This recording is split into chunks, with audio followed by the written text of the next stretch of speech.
On this episode of the Morgan Sports Beat, we have a special look at the tennis program, an interview with members of the softball team, and an update on the spring sports. What we do here is go back. Set.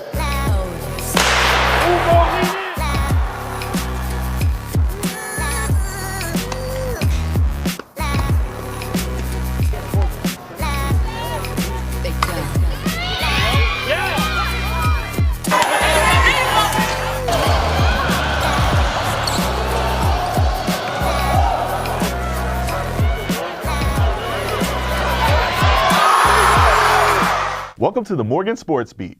I'm your host, Blair Young, and here at the Beat, we are the heart of Morgan sports. Coming up first, we have a special collaboration with a student media project called Versa. They took a look at the unique makeup of Morgan's tennis teams. Here's David Lawrence with the story.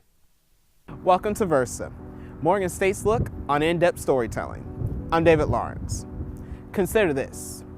The odds of a high school tennis player making an NCAA Division I program, 1 in 100. On the contrary, 1 out of every 3 Division I tennis players are foreign-born. For our first story, we look into these trends and answer the question, why? Meet Peggy, Orion, and Lucas. Peggy hails from Sweden, while Orion and Lucas are natives of France. Like their backgrounds, their interests into the game of tennis are different. Yeah, so they always encouraged me to just do whatever I like to do, and I know I love playing tennis, so that it was a good opportunity for me to play college tennis because it just allowed me to have a good education and keep playing tennis, the sport I love.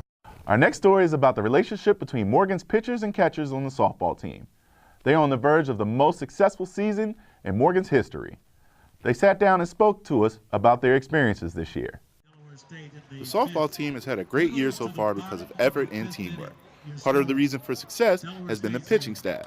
We sat down with the 2 pitchers and catchers to discuss their relationship. Hi, my name is Anissa. I'm a senior and I'm a catcher. Hi, my name is Amy. I am a senior and I'm a pitcher.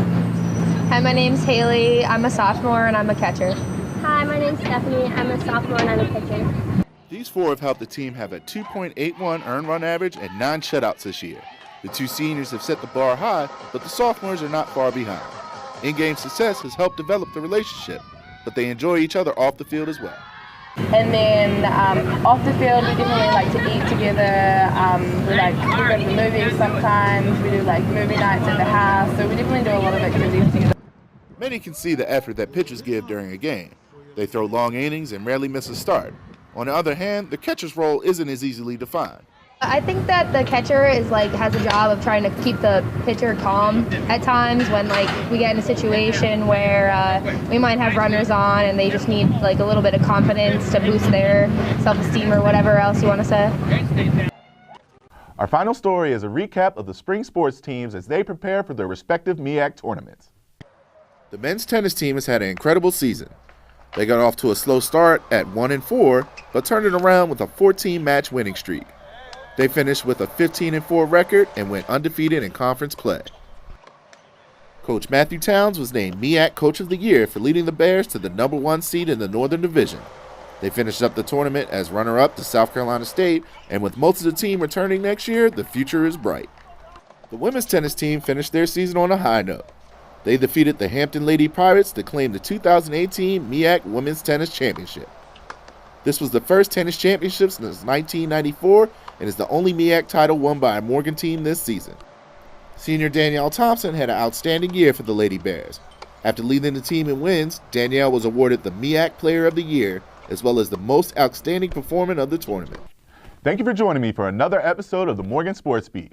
I am Blair Young, your expert on Morgan sports. Tune in next time because here at the Beat, we are the heart of Morgan athletics.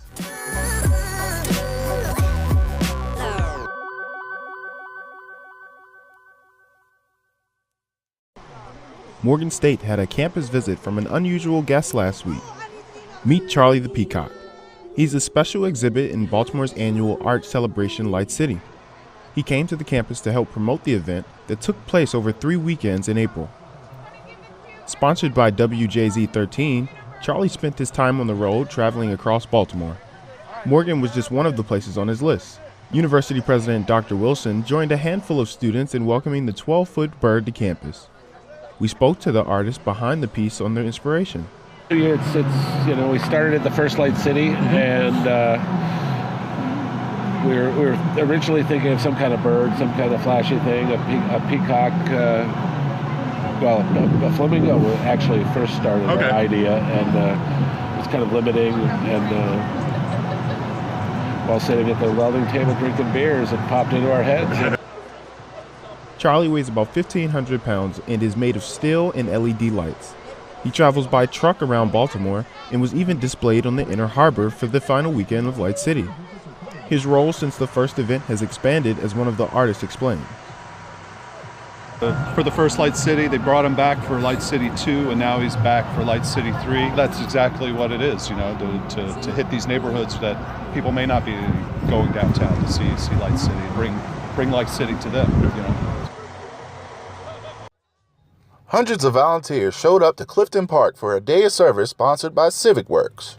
This is Ricky Myers' Day of Service in memory of our lovely program manager, Ricky Myers. He was with the community lot team, and when he passed, someone asked his family, what do you think Ricky would want in his memory? And they said, hands-on, dedicated service. Volunteers stretched out and got loose to prepare for work at multiple sites across the city. Over 81 trees were planted in Clifton Park, and other site jobs included weeding, planting, trimming, and repairing houses for the elderly.